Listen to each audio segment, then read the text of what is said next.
the Manly and Brisbane foreshore on board a beautiful new 2017 model Harley Davidson Fat Boy S.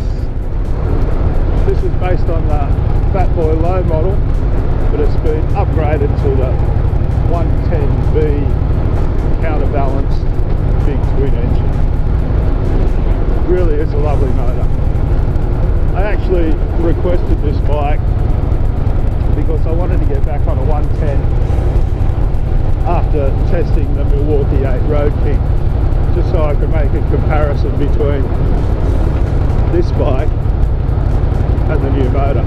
It's very easy to be swept up in enthusiasm for the Milwaukee 8, and if you haven't been fortunate enough to try one yet, take my word for it, it really is that good. Conversely, after 3 weeks living with the Fatty, I was feeling plenty of love for the big twin cam again too. The older motor actually stood up pretty well in comparison, and it all came flooding back as to why I declared the 2016.5 Softail Slim S as the best Harley motor I'd tested. While now that best accolade no longer applies, and it does belong to the 8 valve, all that said, the 110 is also very smooth, responsive, strong, and remains the best engine Harley have fitted in a Softail so far. Alright, let's see how she goes.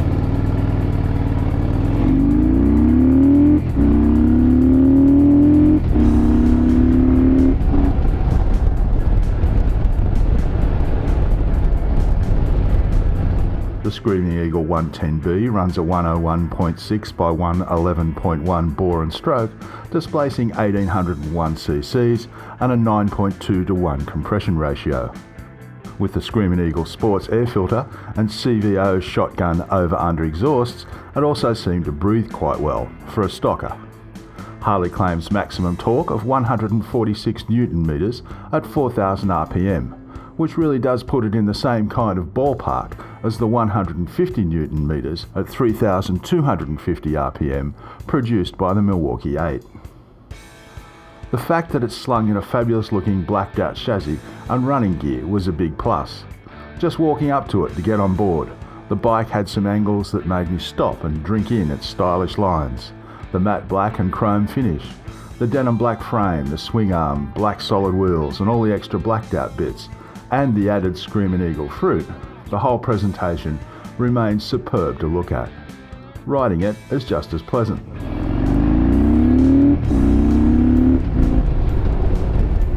Gets out of the blocks really well. On the road, the bike is again an interesting mix. Motor, gearbox and chassis all make for a very enjoyable cruiser. Around town, it's a feel-good package of the first order. It's easy to settle into the comfortable saddle, put feet up on the half-moved footboards, and rest on the very comfortable pulled-back handlebars. The fat 17-inch wheels and tried and trusted Softail geometry make for a stable, predictable ride. Same with the 41.3mm telescopic front forks and coil-over rear suspension. There are 86mm of travel available from the rear and 130mm from the front, which also makes it a pretty firm ride. The new hydraulic 9-plate wet clutch was also interesting. Coupled with the 6-speed cruise drive gearbox, it made for reliable easy shifting, and finding neutral was easy, even at the traffic lights or pushing it around in the shed. That was fortunate because after holding it in for longer periods, I found that the clutch became pretty heavy. Not excessive, but it certainly needed more effort than the 8 valve's lightweight lever. The S has the same chassis setup as the Fat Boy Low. The advantage is that it suits short inseams and it has a saddle height of only 670mm. The downside of the slam setup is that the bike only has 25.6 and 25.2 degree lean angles.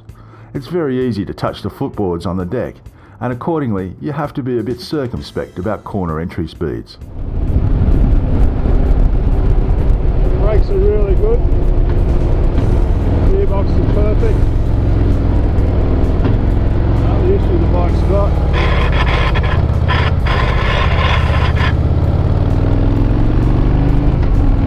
The upside is that with the 110 cube, Using the big torque hammer to pull its 333 kilogram mass out of the tighter corners is quite rewarding. The ABS 4-piston front and 2-piston rear brakes are genuine 2-finger units and continue the recent trend of soft tails with good stoppers.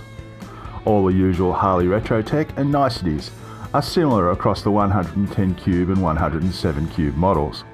The security system, the self-cancelling indicators, the brilliant lights, the trip computer, the excellent paint, fit and finish are all as you would expect. The S also comes standard with cruise control. It turned out that it was very good to throw a leg back over the older engine. I enjoyed the S for what it is. It's still a premium cruiser-styled motorcycle.